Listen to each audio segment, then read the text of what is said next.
हरे कृष्णा। श्री राधे। ओम अज्ञानं तिम्रान्धस्य ज्ञानञ्जनशलाकया चक्षुरुन्मीलितं येन तस्मै श्रीगुरुवे नमः। वाञ्छाकल्पतरुभ्यश्च कृपा सिन्धुभ्यः च पतितानां पावनेभ्यो वैष्णवेभ्यो नमो नमः। दोस्तों, गुरुवर की एक वाणी का यहाँ चर्चा करते हैं। देखिए कितना सुंदर कथन है गुरुवर का शास्त्रों से। पहले मैं एक चीज़ यहाँ पे व्याख्या कर दूँ कि जो गुरुवर की भाषा है, जो हमारे आचार्यों की भाषा है, वही शास्त्रों की भाषा है, और शास्त्रों की भाषा जो है वही हमारे आचार्यों की भाषा है, और शास्त्रों की भाषा ही भगवान की अपनी भाषा है। तो यहाँ पर वो क्या टीका कर रहे हैं वो मैं आपके सामने रखता हूँ। वो कहते हैं, the mind when it is actually in tune with our spiritual essence is the source of greatest happiness and liberation. There is only one enemy, not people or things, but one's own uncontrolled mind.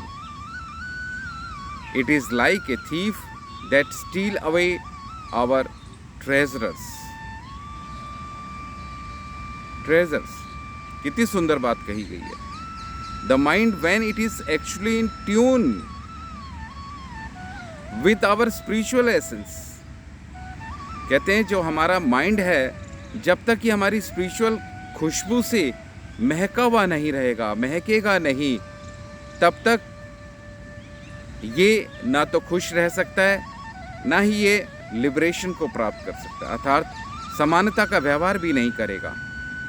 जब तक ये हमारे spiritual level को छुएगा नहीं, आध्यात्मिकता के स्तर में प्रवेश नहीं करेगा, तब तक वो इस दर्जे को प्राप्त नहीं कर सकता कि वो खुश रहे और समानता का सबके प्रति सहृदय रहे, समभाव रहे। तो इसके पीछे मूल कारण महाराज बोलते हैं, व्याख्या करते हैं शास्त्रों की, the mind when it is actually in tune, actual position अगर इसकी ट्यूनिंग रहेगी स्पिरिचुअल में, स्पिरिचुअलिटी में, हमारे शास्त्रों में रहेगी, तो वो एसेंस, खुशबू महकाएगा किस चीज़ की, जो उसकी ग्रेटेस्ट हैप्पीनेस है वो, और लिबिश, समानता, सहृदय का भाव, समभाव, सबके प्रति एक जैसा भाव, सब जीवों के प्रति समभाव।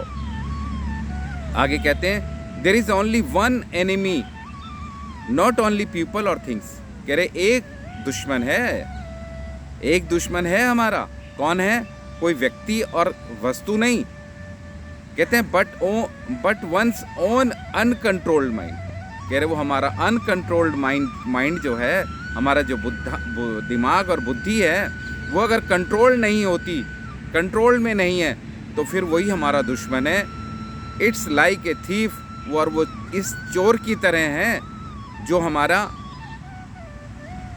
हमारी आंतरिक और सुपीरियर संपदा का हरण कर लेती है। वो अनकंट्रोल्ड माइंड जो है, हमारी जो संपत्ति है, आध्यात्मिक संपत्ति, हमारी जो शांति का जो एहसास है, शांत मन, सहृदय का जो भाव है, समभाव, सबके प्रति, सब जीवों के प्रति समभाव का जो भाव है, उसका हरण कर लेता है। कौन? Uncontrolled mind. अनकंट्रोल्ड माइंड जो होता है वो सब चीज़ को हरण करके ले जाता है। और वो कहते हैं कि इसका कंट्रोल कैसे किया जाएगा, कि स्पिरिचुअल, हमारी आध्यात्मिक, हमारे शास्त्रों का जो ज्ञान है, हमारे शास्त्रों का जो निर्देश है, उसके अंदर अगर ये माइंड, ये हमारी बुद्धि स्थापित होगी, तो फिर वो इस सुपीरियर शांति को भी प्राप्त करेगा, और सब जीवों के प्रति, सब जीवों का जो भाव है, यहाँ थोड़ा सा और खोल के चलते हैं, कि प्रकृति के प्रति वो एक ऐसा विनम्रता रहेगी, विनम्रता, प्रकृति के साथ दुष्टता नहीं निभाएगा, वो कठोरता नहीं निभाएगा, प्रकृति को अपने जीवन का एक पार्ट समझेगा, भगवान की कृपा समझेगा। यही हमारी आध्यात्मिकता के स्तर है। जब दिमाग आध्यात्मिक स्तर पे लबालब रहेगा तो उसमें से खुशबू निकलती है, और वो खुशबू किस तरीके की है कि वो सुपीरियर शांति को प्राप्त करती है और सब जीवों के प्रति समभाव रहती है। वहाँ किसी से द्वेष, क्लेश और छीना झपटी, जो जितने भी कलयुग के आपराधिक भाव हैं, कलयुग की गंदगी है, उससे वो परे चला जाता है। जब वो माइंड भगवान की आध्यात्मिकता के स्तर को छूने लगता है। कितनी सुंदर बात थी। हमारे को चाहिए कि हम भी भगवान के उस आध्यात्मिक स्तर को छुएं। मैं फिर कहता हूँ, मैं हर वीडियो में एक ही बात कहता हूँ कि अपने मनोधर्म से निकलो मेरे दोस्तों। मनोधर्म आपको पतन का मार्ग पे ले जाके खड़ा कर देगा। इस कथन से बाहर आओ कि मेरे बुजुर्ग ये कहते थे, मेरे ये कहते थे, मेरे पड़ोसी ये कहते थे, मैंने ऐसा सुना है। ये सारे कथन, ये जितने भी स्टेटमेंट्स हैं, जितने भी वाक्य हैं, ये आपको पतन के रास्ते पे ले जा रहे हैं। इनसे बचो। और मैं एक बात यहाँ पे कर चलते चलते और बोल दूँ, जो अक्सर मैं बोलता हूँ कि देवी देवता भगवान की शक्तियाँ हैं, भगवान नहीं है। भगवान पूर्ण भगवान नहीं है, देवी देवता पूर्ण भगवान नहीं है, वो मात्र उनकी शक्तियाँ हैं। तो उनकी शक्ति में उलझ के रहने से क्या फ़ायदा, जब संपूर्ण भगवान आपको कॉल कर रहे हैं श्रीमद् भगवद गीता में, श्रीमद् भागवतम के अंदर कि माम एकम शरणम। तो हमारी बुद्धि में ये बात समा जानी चाहिए कि भगवान ने हमें स्वयं अपनी तरफ बुलाया है। तो मैं नीचे के स्तर पर जो उनकी शक्तियों में क्यों उलझा रहा हूँ? अगर किसी कंपनी का CMD हमें अपनी तरफ बुलाता है कि आइए अपनी समस्या का समाधान मेरी टेबल पे रखिए, मेरे सामने आके, तो मैं क्यों GM और डायरेक्टर के पास धक्के खाता रहूं? क्यों मैं किसी PN के पास जाऊं कि मेरी फाइल आगे तक पहुंचाएं? तो इसका मतलब मैं मूर्ख हूं कि मैं CMD के उस लेटर को नहीं समझ रहा, उस आदेश को नहीं समझ पा रहा। तो यहाँ पर बात वही आती है कि जब भगवान ये कह रहे हैं कि मामेकम शरणम वज्र, तो हम क्या ज़रूरत है कि हम भगवान की विभिन्न शक्तियों के पास ही सर पटकते रहें? सोमवार, मंगलवार, बुधवार, शनिवार, इतवार हम इसी में उलझे रह जाएं?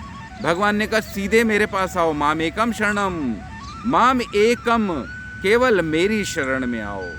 तो हमें दोस्तों इस भाषा को भगवान की समझना चाहिए और ये निरर्थक इधर उधर की बातों से बचना चाहिए। निरर्थक इधर उधर के हमें गुरु प्रपंचों में से बचना चाहिए। गुरु वही श्रेष्ठ है जो भगवान को शरणागत हो चुके हैं। जो भगवान को शरणागत नहीं है वो हमारा कल्याण कैसे कर सकता है? कल्याण तो भगवान ही करते हैं, श्री राधा श्याम सुंदर। अगर उनकी शरणागत वो गुरु नहीं है, पूर्ण एक निष्ठा के साथ अगर वो गुरु हमें इधर उधर की आज़ादी की छूट देता है कि कुछ भी खाओ, कुछ भी पियो, कैसे भी रहो, कैसे भी बोलो, तो वो गुरु नहीं है। उसको खुद मार्ग नहीं पता अपने उन्नति का, तो हमारी उन्नति कर पाएगा?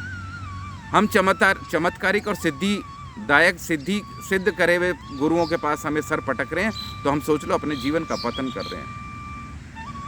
तो दोस्तों आज से केवल एकमात्र हरे कृष्ण महामंत्र करो, जो शास्त्र कह रहे हैं, जो भगवान ने स्वयं का हरे कृष्ण कृष्ण कृष्ण हरे हरे, हरे राम राम राम हरे हरे। केवल हम एकमात्र इस पथ पे चलेंगे तो हमारा कल्याण अवश्य होगा, अवश्य होगा, अवश्य होगा। और कोई मार्ग नहीं है, आप कलयुग में किसी भी मार्ग पे जाएंगे, वहाँ पे सब मार्ग पर पतन है, पतन है, पतन है। ध्यान से सुन लीजिएगा, पतन है। मेरे मित्रों, अपने माइंड को भगवान के शास्त्रों के अनुसार चलाओ, भटको मत, विभिन्न प्रकार की शक्तियों में उलझो मत, और अपना उद्धार करो, अपना मोक्ष प्राप्त करो, मुक्ति के मार्ग पर निकल जाओ। हरि बोल, श्री राधे, हरे कृष्णा।